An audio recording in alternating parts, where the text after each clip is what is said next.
datang ke Stadium Negeri Pulau Pinang di Batu Kawan, hari perlawanan untuk saingan Liga Super Malaysia 2025-2026. Dan pertembungan buat pertama kali dalam sejarah membabitkan dua pasukan ini, Crescent dan juga Selangor. Ada peluang untuk mereka. Kevin Diromram dengan hantaran lintang berkualiti. Alvin Fortes melepaskan rembatan namun tidak cukup. Lirit, dikala beliau dilihat berbelah bahagi di situ untuk melakukan rembatan terus ataupun menolak kembali kepada Gregor Moraes. Satu lagi lencongan dikeluarkan juga oleh Wilma Jordan. Quentin Chang untuk Faisal, kaki tinggi di situ. Di Rom untuk Zack Lam, jaya untuk melepasi kawasan offside dan tandukan.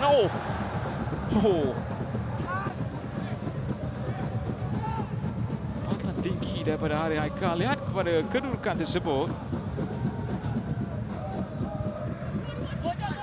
Di Rom untuk Faisal Halim. Semula di Rom, Zack Lam. Percubaan yang baik dinafikan oleh Farhan Majid.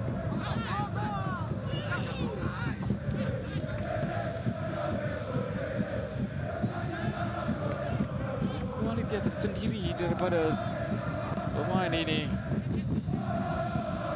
Farhan juga menunjukkan kualiti yang ada padanya. Pedro Santos, 1-2 yang baik. Lepaskan rempatan. Baik. Ada sebarang sentuhan di situ. Untuk pembiasan daripada mana-mana pemain pertahanan dan juga penjaga gol. Kini mereka bermula semula. Satu lagi lambungan ke sebelah kanan untuk Alvin Fortes. Satu umpanan. Dominasi yang ditunjukkan oleh bahagian pertahanan Crescent. Apabila adanya hantaran-hantaran seperti itu, kedudukan Aiman maupun Vinicius Milani antara yang sering berjaya untuk melakukan pintasan. Sebelum ini kita tahu Rizal Ghazali, namun beliau tidak beraksi, berada di bangku simpanan, dan Fazrul Daniel bermula selaku kapten dan juga direhatkan. Dan kini Halim, Faisal Halim gerak terus, hantaran untuk Alvin Fortes menyudahkan setiap peluang. Selepas beberapa kali mereka mencuba dari sudut seperti itu, dari pergerakan seperti itu,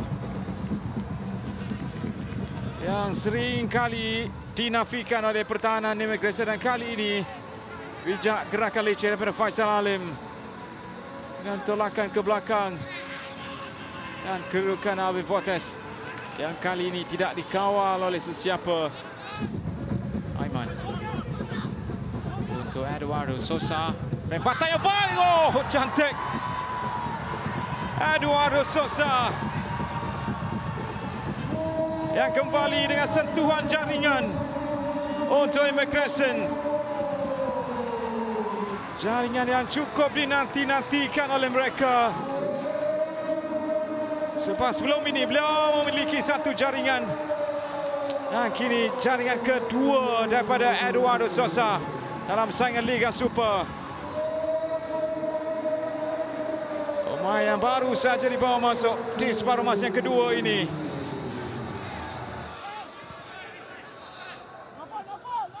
Amin Musawi.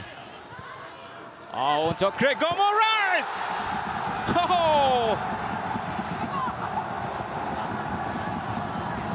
Jika tadi ada impak daripada pemain gantian, begitu juga untuk Selangor. Bantuan jaringan yang cukup pantas datang daripada Amin Musawi untuk Gregor Moraes. Gerakan 1-2 yang baik di antara Raw Abdel dan juga Amin Musawi, dan penyudah yang cukup dinanti-nantikan oleh Gregor Moraes selepas beliau berempas pulas untuk mendapatkan momen seperti ini. Dan kedudukan di celah-celah, dan kali ini gagal untuk ditepis oleh Farhan Majid.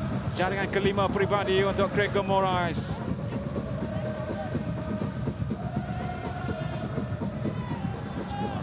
daripada Amin Musawi untuk Quentin Chang. Dan Zikri mencari ruang, hantaran daripada Zikri. Faisal juga dengan percubaan untuk jaringan yang ketiga untuk Selangor.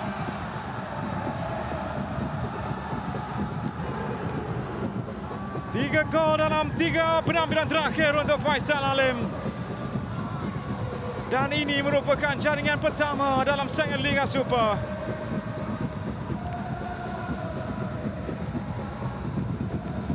Bermula daripada pergerakan di sebelah kanan.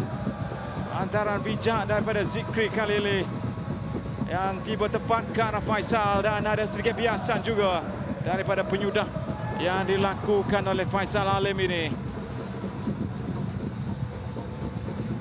Sentuhan yang mengenai Aiman Yusni cukup sukar untuk ditampan keluar oleh Farhan Majid.